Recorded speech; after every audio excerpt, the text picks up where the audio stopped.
हाँ, आज से हम भगवत गीता के जो श्लोक थे, इससे पहले हमने भक्ति तत्व वाले श्लोक पढ़े। आज से हम जो श्लोक पढ़ेंगे वो सब कृष्ण तत्व, भगवान के बारे में। मतलब भगवान गीता की वो श्लोक जिसमें भगवान अपने बारे में बता रहे हैं। तो भगवान अपने बारे में अर्जुन को बता रहे हैं, बताना पड़ रहा है। अर्जुन को बताने के लिए, अर्जुन को समझाने के लिए भगवान की स्थिति क्या है, तो भगवान को बताना पड़ रहा है। किसी व्यक्ति को अपने बारे में बताने में अच्छा लगता है? अच्छा लगता है कुछ लोगों को। कुछ लोग होता है अपनी अपनी तारीफ करते हैं किसी के सामने। तो कोई हमारी तारीफ करते तो हमें बहुत अच्छा लगता है, लेकिन हमें किसी के सामने अपनी तारीफ करनी पड़े तो कुछ कुछ लोग करते हैं इस तरह, जो उनको पसंद है, लोग अपनी तारीफ करवाना करवाते हैं। लेकिन भगवान आ, नहीं चाहते हैं अर्जुन के सामने इस तरह की मैं अपने अपना ग्लोरिफिकेशन करूं। लेकिन फिर भी अर्जुन को समझाने के लिए, अर्जुन को और अर्जुन के माध्यम से भगवान बाकी सब जीवों को भी ज्ञान दे रहे हैं। सबको भगवान अपनी स्थिति पता चले कि भगवान है कृष्ण। भगवान इसलिए बताया भगवत गीता में। जिस तरह एक मम्मी को, एक माँ को अपने बेटे को बार बार बताना पड़ता है कि, "ए, हाँ, सुना करो, मेरी बात सुनो।" इस तरह बताना पड़ता है कभी कभी। ये तुम्हारी माँ हो, तुम्हें सुनना चाहिए मेरी। मैं तुम्हारे लिए ये किया है, वो किया है, वो किया है। तो बच्चों को इस तरह बताना पड़ता है, माता पिता को, पिताजी को भी बताना पड़ता है, मैं तुम्हारा बाप हूँ, मैंने तुम्हारे लिए ये किया है, ये किया है, वो किया है, तुमने मेरे लिए क्या किया है। ऐसा कभी कभी माता पिता को बच्चों को बताना पड़ता है, समझाना पड़ता है कि हमारे आदेश को पालन करो। तो यहाँ पे भगवान गीता में भी अर्जुन को अपने बारे में बता रहे हैं। देखो, मैं तुम्हारा शुभ चिंतक हूँ। मैं सबका मालिक हूँ। मैं नियंत्रण करता हूँ, मेरे कारण सब कुछ हो रहा है। मैं पूर्ण पुरुषोत्तम भगवान हूँ। इस तरह भगवान अर्जुन को बता रहे हैं कि अर्जुन जानता नहीं है। अर्जुन और अर्जुन के माध्यम से सब जीवों को बता रहे हैं कि हम भूल गए भगवान की स्थिति। तो क्योंकि हम भूल गए, इसलिए हमें याद दिलाने के लिए भगवान को बताना पड़ता है। क्योंकि ये नहीं बताएंगे तो कौन बताएगा फिर?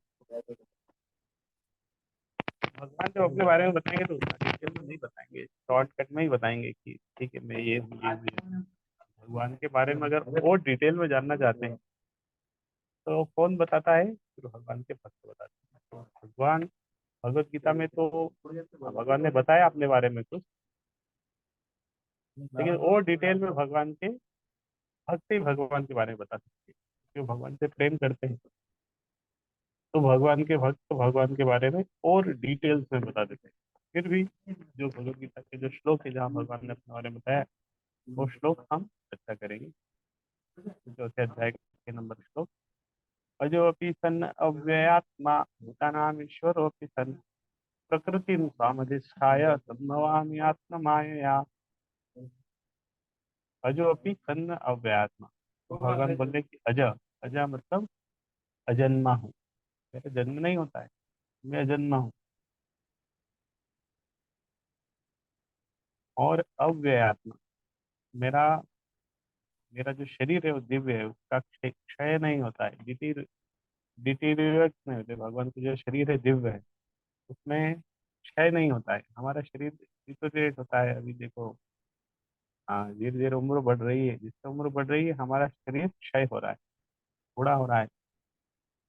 एक दिन सब काम करना बंद कर देगा। ऐसा किसी का शरीर है? कोई दुनिया में ऐसा व्यक्ति जिसका शरीर क्षय नहीं होता है? तो जो हमेशा युवा ही बना रहे, सालों से युवा है, उसके शरीर, प्रयास कर रहे हैं डॉक्टर, कि व्यक्ति हमेशा बूढ़ा ना, कभी बूढ़ा ना हो।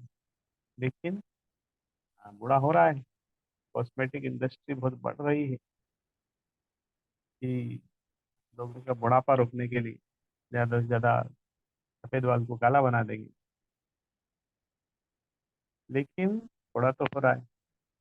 तो अजो अपी, तो भगवान ने बोला, "आ,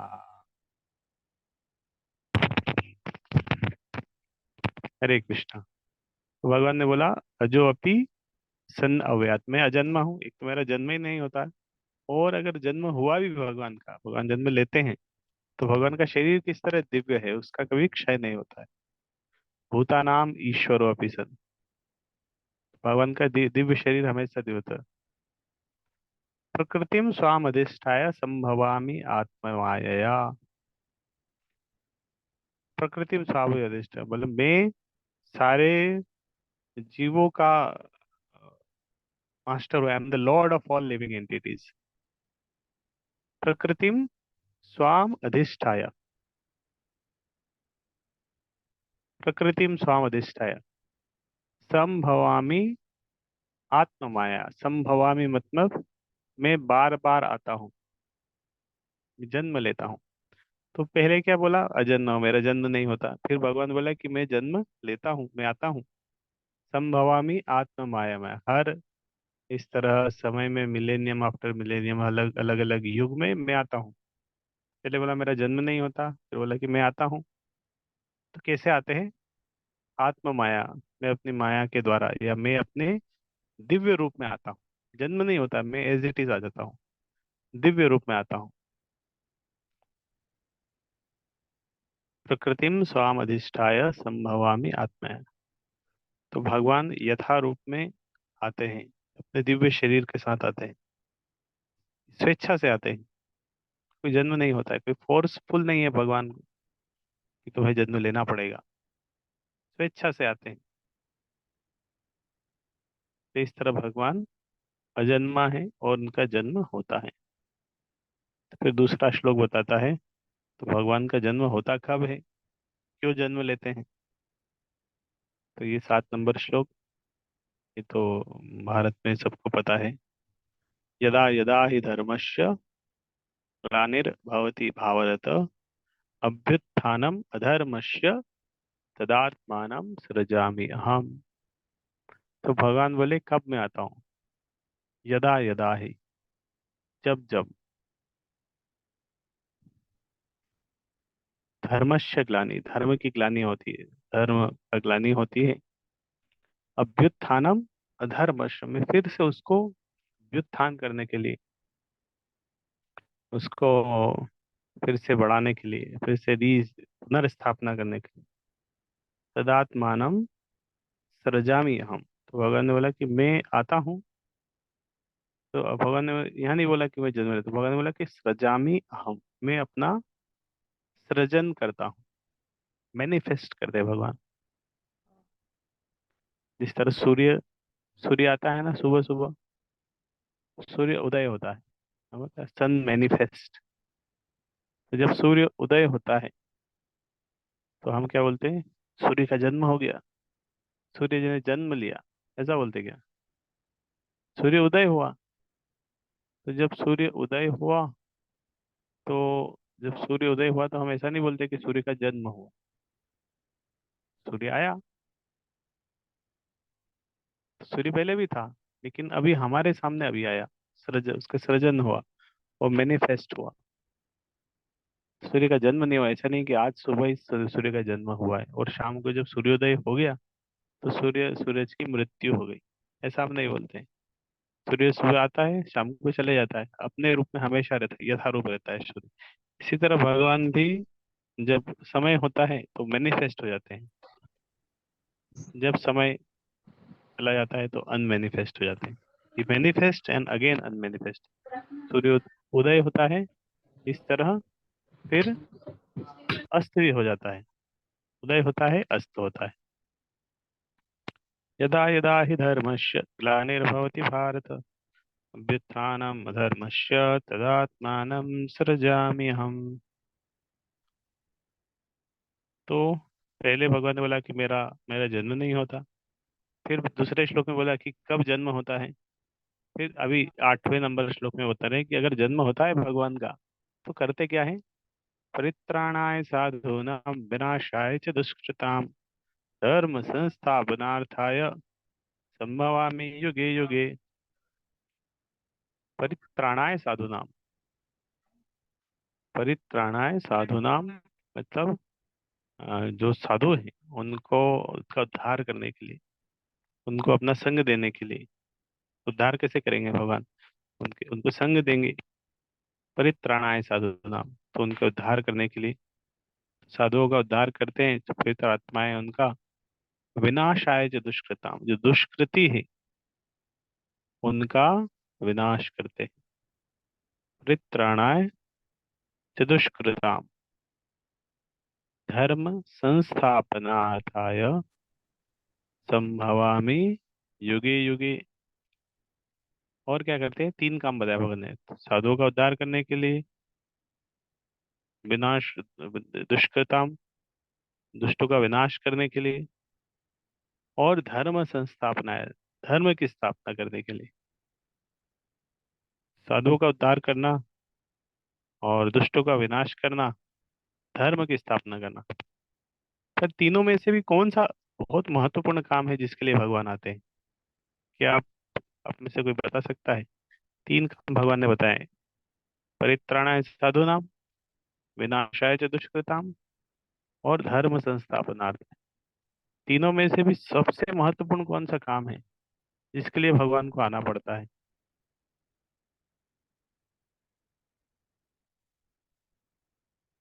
चैट बॉक्स में टाइप करके बता सकते हैं।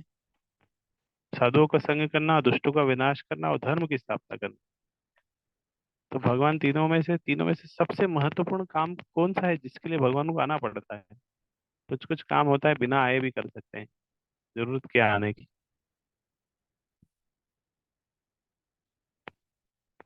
तो एक आंसर है भक्तों के उद्धार के लिए, परित्राणाय साधुनाम। एक आंसर है धर्म की स्थापना के लिए, साधुओं के लिए। यस, तो पहला वाला सही आंसर है, परित्राणाय साधुनाम। भक्तों को संग देने के लिए भगवान आते हैं। बाकी काम तो दुष्टों को विनाश करने के लिए भगवान को आने की आवश्यकता नहीं है। वो तो भगवान सबके हृदय में है, उधर के उधर हार्ट अटैक आ जाएगा उसको तो मतलब किसी को मारने के लिए भगवान के आना, भगवान के हाथ ही में है उसकी मृत्यु। वहीं से रिमोट दबा के भगवान उसको मार सकते हैं।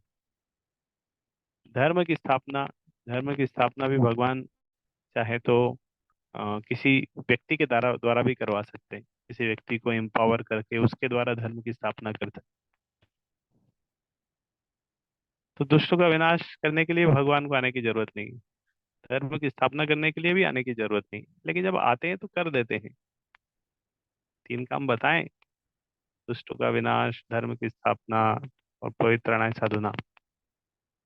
तो दुष्टों का विनाश करने के लिए आने की आवश्यकता नहीं है, धर्म स्थापना करने के लिए भी आने की आवश्यकता नहीं, आते हैं मेनली परित्राणाय साधुना। लेकिन जब आते हैं परित्र साधुओं को, भक्तों को संग देने के लिए, तो बाकी काम भी कर देते हैं।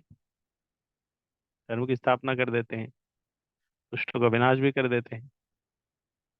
और हाँ, एक और पॉइंट आया था कि परित्राणाय साधुना, तो यही है भगवान भौतिक जगत में लीला करने के लिए और अपने जितने भी लोग हैं, जो भगवान जो जीव हैं उनको अपना संग देने के लिए, उनको अपनी लीला में भाग लेने के लिए, इसके लिए भगवान आते हैं। क्योंकि ये किसी और से करवा सकते हैं क्या? इसके लिए भगवान को खुद आना पड़ेगा, इसीलिए भगवान आते हैं। भक्तों के लिए आते हैं, दुष्टों के लिए नहीं आते। परित्राणाय साधूनाम, विनाशाय च दुष्कृताम धर्म संस्थापना। तो इस तरह भक्तों के लिए भगवान आते हैं, दुष्टों के लिए नहीं आते। ऐसा नहीं कि कोई इतना दुष्ट था उसको मारने के लिए भगवान आना पड़ा। भगवान आए कृपा करके, लेकिन वो भक्तों को संग देने के लिए मेरे लिए आते, लीला करने के लिए आते हैं, ताकि बाकी जीवात्माएं भक्तों भगवान की लीला में भाग ले सके। तो ये यहाँ पे बताया कि क्यों भगवान आते हैं।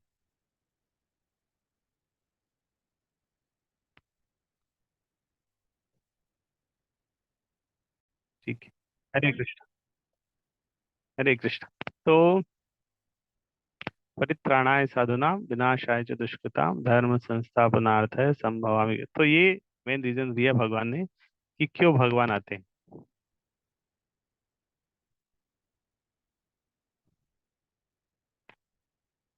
तो एक और भगवान ने अपना दिव्य स्थिति बताया इस श्लोक में। ये बहुत अच्छा श्लोक है, और हमारे हम जो पढ़ रहे हैं अभी ये तत्वमाला इससे भी संबंधित है। पहले दिन हमने इस श्लोक को भेजा था सबको।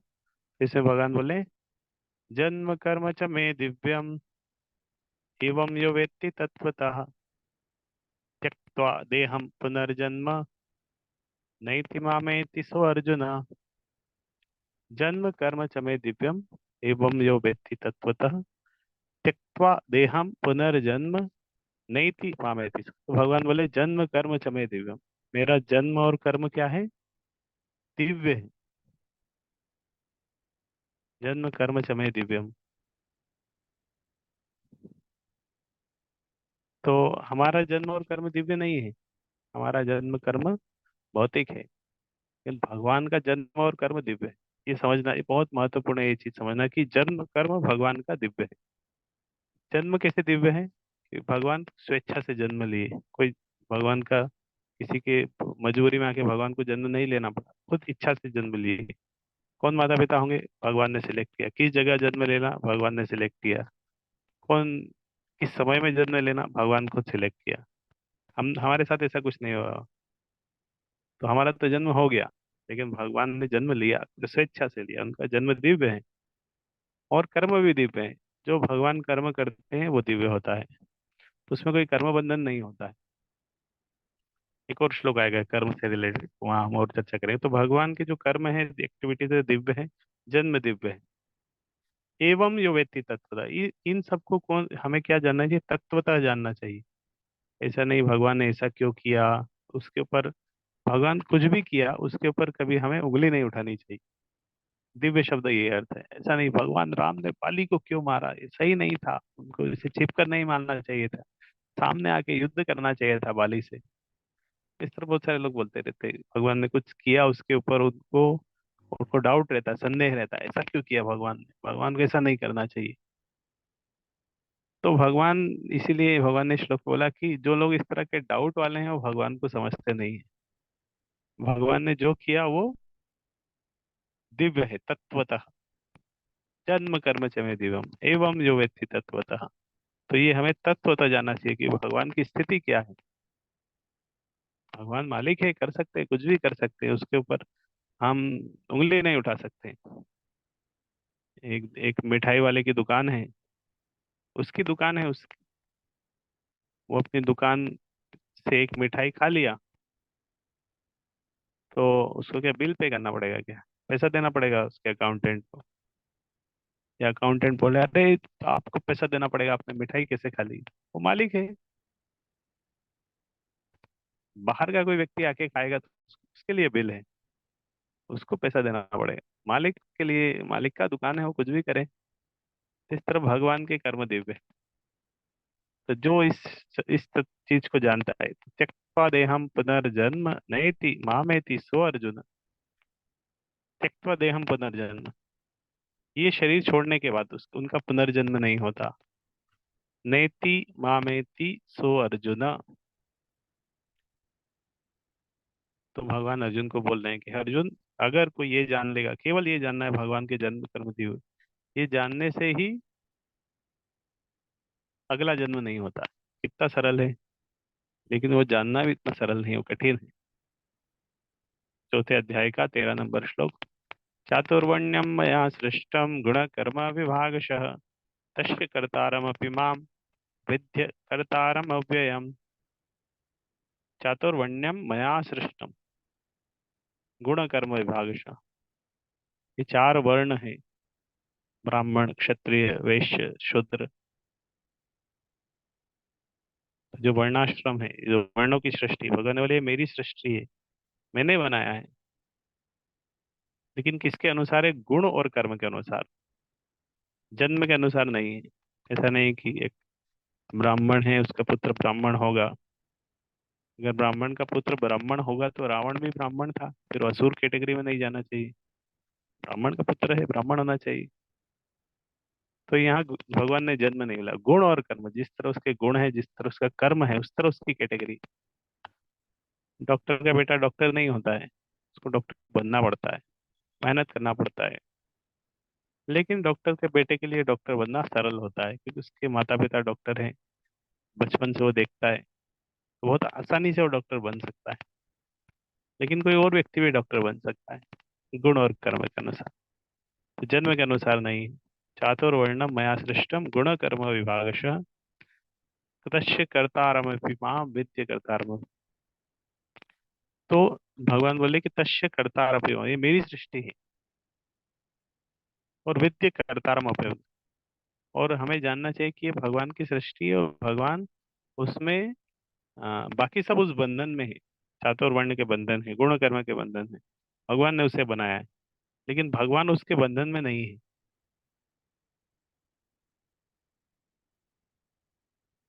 तो भगवान विद्य कर्तारमपि, तो भगवान अकर्ता है। भगवान ने बनाया है, फिर भी वो करता है, और उस सृष्टि में भगवान नहीं आते, भगवान उससे उससे परे है। भगवान ने उसे बनाया है, जरूरी नहीं। कुछ लोग बोलते हैं भगवान क्षत्रिय है, ब्राह्मण ब्राह्मण है, भगवान वैश्य है, शूद्र है। भगवान दिव्य है।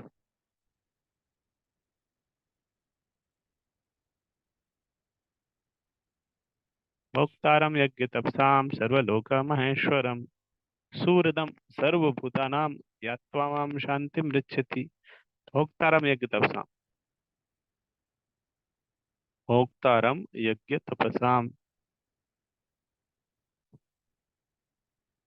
भगवान बोले कि मैं भोक्ता हूँ, जितने भी व्यक्ति यज्ञ कर रहे हैं, तप कर रहे हैं, जो कुछ कर रहे हैं, भोक्ता कौन है? मैं भोक्ता हूँ। सर्वलोक महेश्वरम, आई एम द प्रोपराइटर। सबके मालिक कौन है? हम सोचते हैं कि हम मालिक है। एक छोटा सा प्लॉट क्या ले लिया, रजिस्ट्री क्या हो गई, हमारे तो अहंकार आ जाता है, अरे मेरे नाम से रजिस्ट्री है, मैं इसका मालिक हूँ। तो रजिस्ट्री आज तुम्हारे नाम से हुई, कल तो तुम्हारे नाम से थी नहीं, और 10 100 साल बाद तुम्हारे नाम से नहीं रहेगी, तो किसी और का हो जाएगा। थोड़े समय के लिए तुम्हारा हुआ है, तो तुम मालिक हो गए। तो पूरा सृष्टि भगवान का है, थोड़ा सा टुकड़ा हमारा हो जाता है, उसमें हमें अहंकार हो जाता है, और पूरा सृष्टि भगवान ने बनाया है। सर्वलोक महेश्वर, प्रोपराइटर भगवान है। भगवान ने ब्रह्मा जी को सृष्टि बनाने के लिए, ब्रह्मा जी ने सब कुछ तुरंत बना दी। तो भगवान के नाम से सारी दुनिया का रजिस्ट्री है, और उसके अंदर फिर हम हमारी रजिस्ट्री करते हैं। और भगवान ने एक और अपना बहुत अच्छा गुण बताया, सुहृदम सर्वभूतानाम। सुहृदम सर्वभूतानाम मतलब शुभ चिंतक। आई एम द वेल विशर, मैं सब जीवों का, सुहृदम सर्वभूतानाम, जितने भी जीव है उन जीवों का मैं शुभ चिंतक हूँ। सर्व सुहृदम सर्वभूतानाम ज्ञात्वा माम शांति मृच्छति। सुहृदम सर्वभूतानाम ज्ञात्वा माम शांति मृच्छति। अगर मैं जान लेता हूँ कि मैं शुभ चिंतक हूँ सब जीवों का, तो ये जानने, अगर केवल केवल व्यक्ति ये जान लेगा कि भगवान भोक्ता है, भगवान सबके मालिक है, भगवान सबके शुभ चिंतक है, ये जानने से ही व्यक्ति के दुख कष्ट चले जाते हैं, वो शांति मिल जाती है। क्या जानना है? केवल सूर्यदम सर्वभूताना, भगवान सब जीवों के हितैषी है, सब जीवों के शुभ चिंतक है। तो ये जानना बहुत महत्वपूर्ण है कि भगवान वेल विशर है, सबके शुभ चिंतक है। केवल हम ये जान लेंगे ना कि भगवान शुभ चिंतक है, मेरे शुभ चिंतक है भगवान, तो भगवान मेरे शुभ चिंतक है, मेरे साथ जो कुछ हो रहा है भगवान का कुछ योजना है उसमें। तो इसीलिए हमें दुख नहीं होगा जीवन में, कष्ट नहीं होगा, शांति मिल जाएगी जीवन में। ठीक है। मान लो एक एक छोटा स्टूडेंट है, आ, उसको टीचर ने, पहले के समय में टीचर मारते थे, थोड़ा डंडे से पिटाई कर देते, आजकल तो नहीं कर पाते। तो पुराने समय की बात है, एक टीचर ने एक स्टूडेंट को अच्छे से पिटाई कर दी। कुछ किया नहीं होगा, होमवर्क नहीं किया होगा या कुछ किया, तो बाकी लोगों को तो उतना नहीं मारा, उन्होंने भी होमवर्क नहीं किया था ना। लेकिन एक एक स्टूडेंट को ज्यादा मारा, वो बहुत गुस्सा था स्टूडेंट के टीचर के ऊपर, मुझे इतना क्यों मारा, टीचर ने इतना क्यों मारा। फिर कुछ समय बाद घर आने के बाद कहीं उसे गुप्त सूत्रों से पता चला कि टीचर ने उसको इसलिए इतना मारा क्योंकि उसके पिताजी ने बेटा घर पे पिताजी की बात नहीं सुन रहा था, माता पिता की बात नहीं सुन रहा था। माता पिता डायरेक्टली बच्चे को नहीं मारे, उन्होंने टीचर को बोल दिया, "अरे इसको थोड़ा मारना"। तो बाद में उसको पता चला कि अरे मेरे माता पिता ने टीचर को बोला था कि मेरी पिटाई करें। तो पहले उसको बहुत गुस्सा था टीचर के प्रति कि ये टीचर ने मुझे मारा है, छोड़ूंगा नहीं इसे। लेकिन जब उसे पता चला कि नहीं, मेरे माता पिता ने बोला था टीचर को कि मेरी पिटाई करे, तो उसका गुस्सा टीचर के प्रति कम हो गया।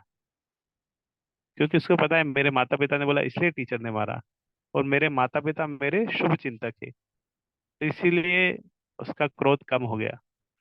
तो इसी तरह भगवान सब जीवों के शुभ चिंतक ही है। अगर हम जान लेंगे तो कोई जीवात्मा हमारे साथ कुछ भी क्यों ना करे, हमें पता है कि ये व्यक्ति मुझे डांटा, भगवान का कोई योजना है, भगवान तो मेरे शुभ चिंतक है, उसके माध्यम से भगवान मुझे डांटे। तो इसीलिए हम शांत शांत रहेंगे, क्रोध नहीं होगा।